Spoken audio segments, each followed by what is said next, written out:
All right, so as you can see, we cleaned out the housing in the yard. Just did a quick soap and water wash, and then dried it out in the sun there.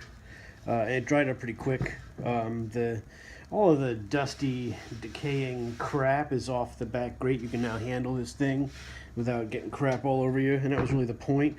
One interesting thing to notice is that this was painted blue because you could see the square that survived where the switch was, because the little plate protected the paint. The rest of the paint, as you can see, has come off. You could clear coat this just to get something on top of it. You could oil it, which would be an interesting thing to try. I'm going to leave it as it is because honestly, it's no big deal. The next part of the project is I do have to realign the motor housing so that it is aligned the proper way for the cord inside that little box. So that's what I'm going to do today. One of the Colin from the YouTube said make sure that you tap the shaft to make sure it's aligned. It feels pretty right aligned, but I think that's a good advice just to do it anyway. So that's where we're at with this old guy. So we're fairly close to getting it back together, and then once we do, I'm going to run it for a while without the front grate on so that I can test, check the temperature of the motor, make sure that it's running correctly and at the right temperature once we get it all back together. That's sort of the plan. Also, because getting the front grate on is going to be a huge pain in the butt. I'm not excited about it. We'll see how it goes. All right, I just did a little tappa on the shaft here, just to make sure it's all aligned correctly. It looks and feels good. I don't think I'm going to have to take this back apart. When this originally came apart, this here goes this way, and the opening for the wires was a little farther over to this side here. I have it offset a little bit because I kind of suspected that. And what's going to happen is I'm going to have to cut these wires, the head wires, shorter anyway, just to have some new brass material there on the wire. As you know, I'm going to have to strip it anyway. So I don't think we're going to have an issue with how much room we have to work in here. So I'm not going to take this apart and realign it any further in relation to the plate, basically. You can't change the alignment of the housing, but you can change the relationship of the plate because the plate is not apart. The plate is free. So I'm going to leave it the way it is, honestly. I think we should be fine for all that. And like I said, it seems to be nice and free. I'm not worried about the motor. There's no binding or noise or anything like that. So I think we're good to go. So there you go. Next will be to acquire a cord for it and start putting it back together. So that's the plan. Alright, so I just used a little WD-40 and some 409. I used the 409 on the wires to gently clean all the crap off of them further on the switch, and then I used a little WD-40 to clean the switch housing. I'm not going to take all this apart. It's a can of worms I'm not interested in getting into. But that's about as clean as you're going to get something like that. So I like it.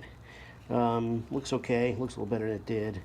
And we should be good to go with the switch. It says Leviton on it. So here's all the parts. I bought this little organizer deal. It helps me to not lose stuff. You get the little clip for the wires for the bracket. Those are the parts for the switch. Motor mounts to the housing. Those funny little dealies for the wires. Those are for the little cord box on the mount. Those are for the brackets to the square. And then these guys are for the stand. So there you go.